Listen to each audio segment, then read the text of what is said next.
आप सभी को जय मसीह की। द बाइबल पोर्शन में आपका स्वागत है। हमारा आज का वचन है याकूब की पत्री 3 अध्याय।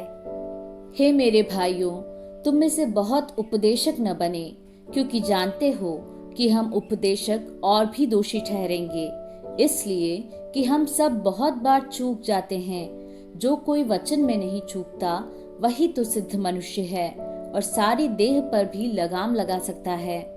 जब हम अपने वश में करने के लिए घोड़ों के मुंह में लगाम लगाते हैं तो हम उनकी सारी देह को भी घुमा सकते हैं। देखो, जहाज भी यद्यपि ऐसे बड़े होते हैं और प्रचंड वायु से चलाए जाते हैं तो भी एक छोटी सी पतवार के द्वारा माझी की इच्छा के अनुसार घुमाए जाते हैं।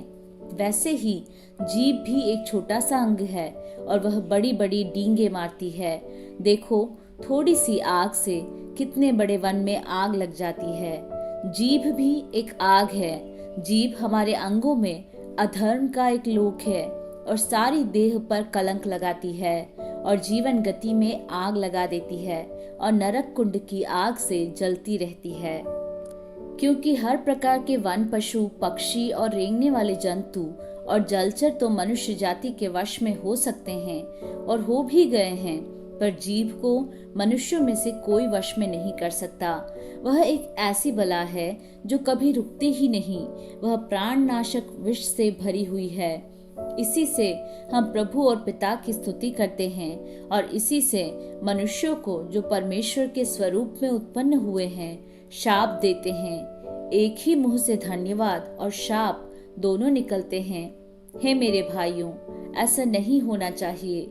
क्या सोते के एक ही मुंह से मीठा और खारा जल दोनों निकलता है? हे मेरे भाइयों, क्या अंजीर के पेड़ में जैतून या दाख की लता में अंजीर लग सकते हैं?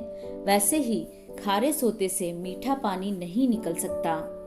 तुम में ज्ञानवान और समझदार कौन है जो ऐसा हो वह अपने कामों को अच्छे चाल चलन से उस नम्रता सहित प्रकट करे जो ज्ञान से उत्पन्न होती है। पर यदि तुम अपने अपने मन में कड़वी डाह और विरोध रखते हो तो सत्य के विरोध में घमंड न करना और न तो झूठ बोलना। यह ज्ञान वह नहीं जो ऊपर से उतरता है, वरन सांसारिक और शारीरिक और शैतानी है। क्योंकि जहाँ डाह और विरोध होता है वहाँ बखेड़ा और हर प्रकार का दुष्कर्म भी होता है। पर जो ज्ञान ऊपर से आता है वह पहले तो पवित्र होता है, फिर मिलनसार, कोमल और मृदु भाव और दया और अच्छे फलों से लदा हुआ और पक्षपात और कपट रहित होता है। मिलाप कराने वाले धार्मिकता का फल मेल मिलाप के साथ बोते हैं।